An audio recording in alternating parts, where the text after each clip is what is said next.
kinh đó. Đúng rồi, tôi phải quảng qua vòng vòng rồi. Rồi đúng cây, hạ cây đi.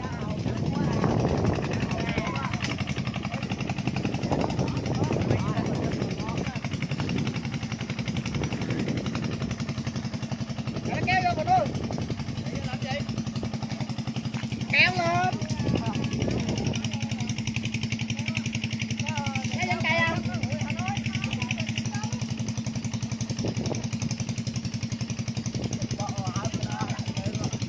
Bây giờ nó đúng cây gì trời.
Đâu ông quê.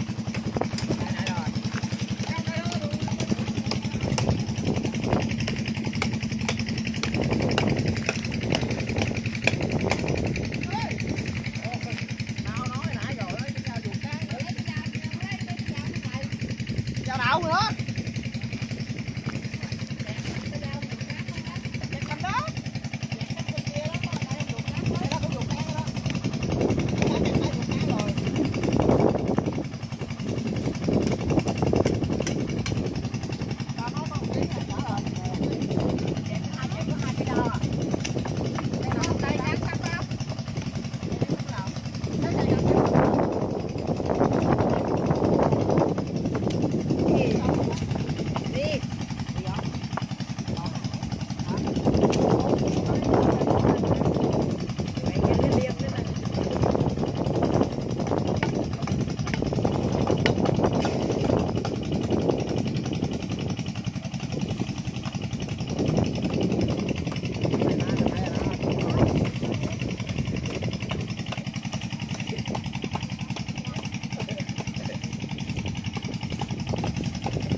Gom lá cây lại đi, rồi lấy chuột ra lột da cái mình nướng đây quất luôn.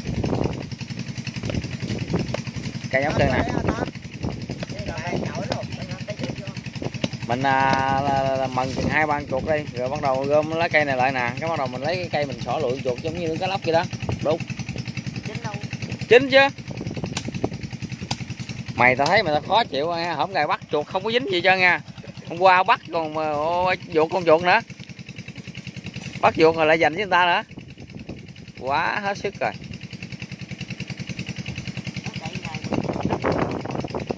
Chạy khơi vậy đó.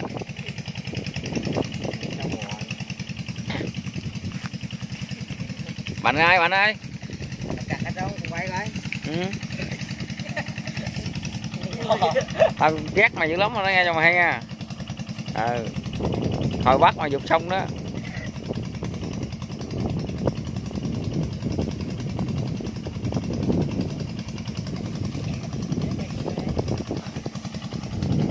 Hồi nhớ chạy bắt chuột nhiều nha, nhiệt tình nha.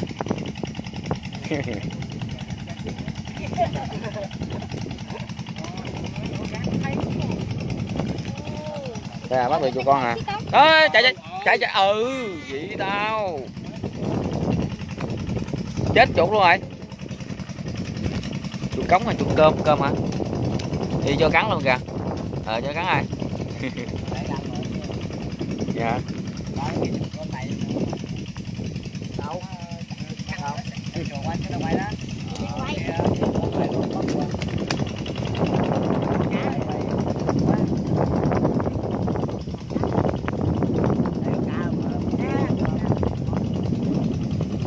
Này có lương á.